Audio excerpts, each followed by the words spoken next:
This is your girl, Omoye's Corner.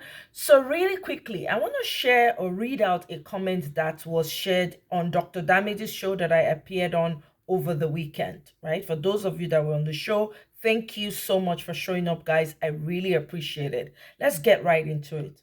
So, this person states, Dear good doctor, that is Dr. Damages. This perspective in a Sahara Reporters article by Dr. Damages rattles and shifts the common narrative about betrayal and sacrifice in relationships. It could be that women who remain in situations where they are undervalued or betrayed are simply being used by men. Rather, however, they are in a sense using themselves, offering their own emotional and psychological resources as the main fuel for a dynamic that ultimately consumes them. The idea of self sacrifice here is crucial. It implies agency, albeit a tragic one, where women choose endurance over escape, often out of misery, duty, or societal conditioning.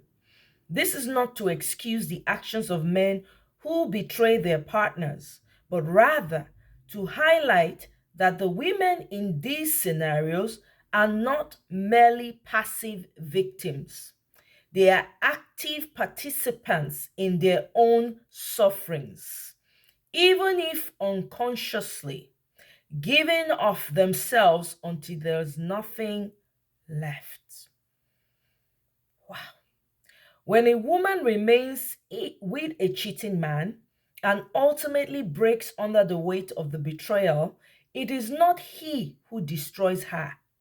It is the slow burn of her own senseless love, self loathing, devotion, whatever they choose to name it. It is the refusal to walk away, the belief that endurance is nobler than departure, to say that men use their wives as a defense when caught cheating removes the depth of this tragedy.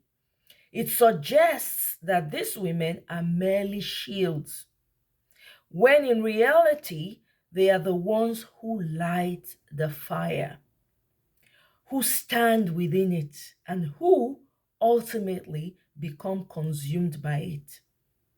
This framing is important because it avoids infantilizing women. It acknowledges their strength, their choice, and even their complicity in a cycle that, while deeply painful, is still theirs to break if they choose to.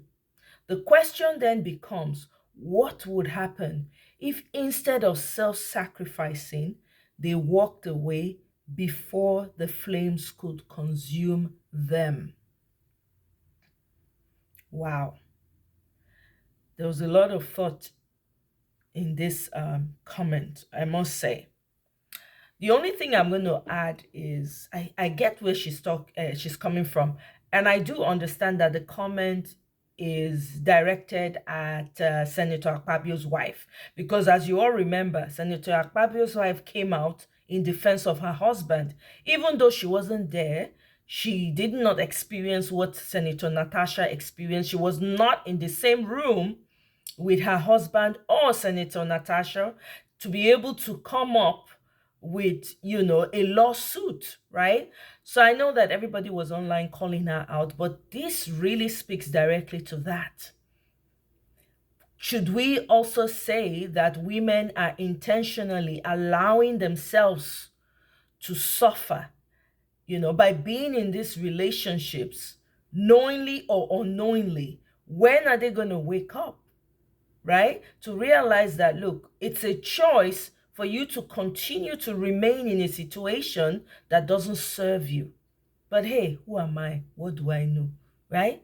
That's the only 2 cents me I will add. But guys, whatever your thoughts are, please, I welcome all the comments. Please let me know what your thoughts are. Thank you very much. This is going to be a quick one. Thank you.